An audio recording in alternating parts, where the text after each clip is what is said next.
So you're thinking about a cruise to Venice? Well, I've got some news for you. If you haven't been there since 2021, everything has changed. And I mean everything.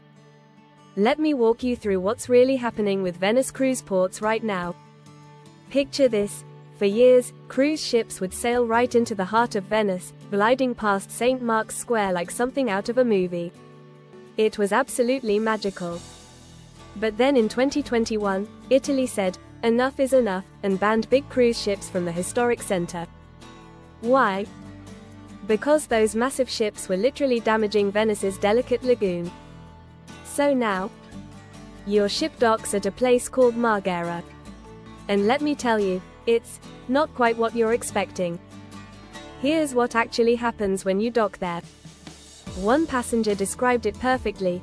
When you dock at Marghera, all you see around you is a sea of containers. There are no proper cruise facilities, just a big tent with bathrooms and luggage handling in the middle of an industrial area. Basically, you're in a shipping port, not a cruise terminal. And passengers are not happy about it. Why?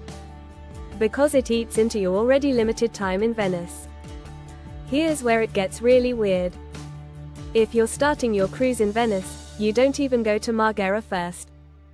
You go to the old cruise terminal, do all your check-in stuff there, and then they shuttle you over to where your ship actually is. Your bags go separately by truck. I know it sounds crazy. And it is. First-time cruisers are constantly confused by this whole process. Once you're at Marghera, you literally cannot walk anywhere. One person tried and said it took 10 minutes just to get out of the industrial area by bus. So here are your real options. You can take the free shuttle to the main terminal, hop on this little train called the People Mover for about €1.50, then catch a water bus into Venice. It's doable, but it takes time.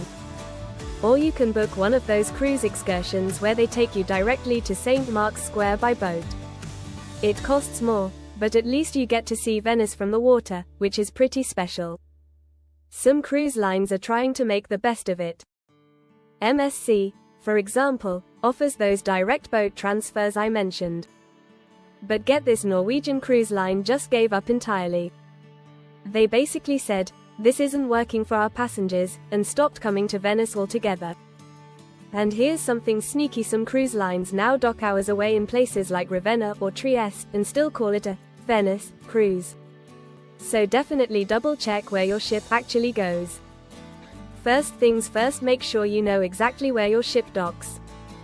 Don't just assume Venice means Venice. If you're starting your cruise there, remember, go to the old terminal first, not Marghera. And give yourself extra time because this whole process takes longer than it used to. Honestly, consider booking the cruise line excursions. They're more expensive, but they handle all the complicated logistics for you. And pack light if you can. You're going to be doing more transfers and potentially more walking than at other cruise ports. Here's the thing though, it's working. Venice has seen an 80% drop in air pollution since they made these changes.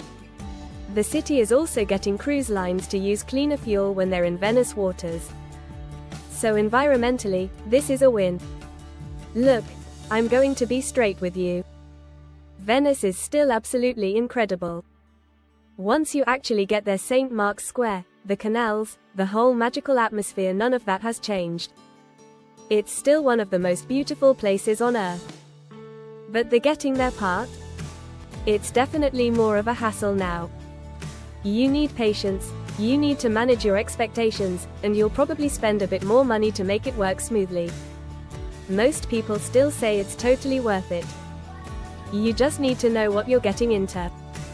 The truth is, Venice and the cruise industry are still figuring this out. They won't have a proper cruise terminal at Marghera until 2027, so this temporary setup is going to be around for a while. But don't let that stop you from going. Venice is Venice.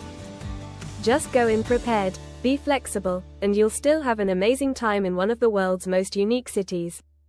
Have you cruised to Venice recently? I'd love to hear about your experience in the comments.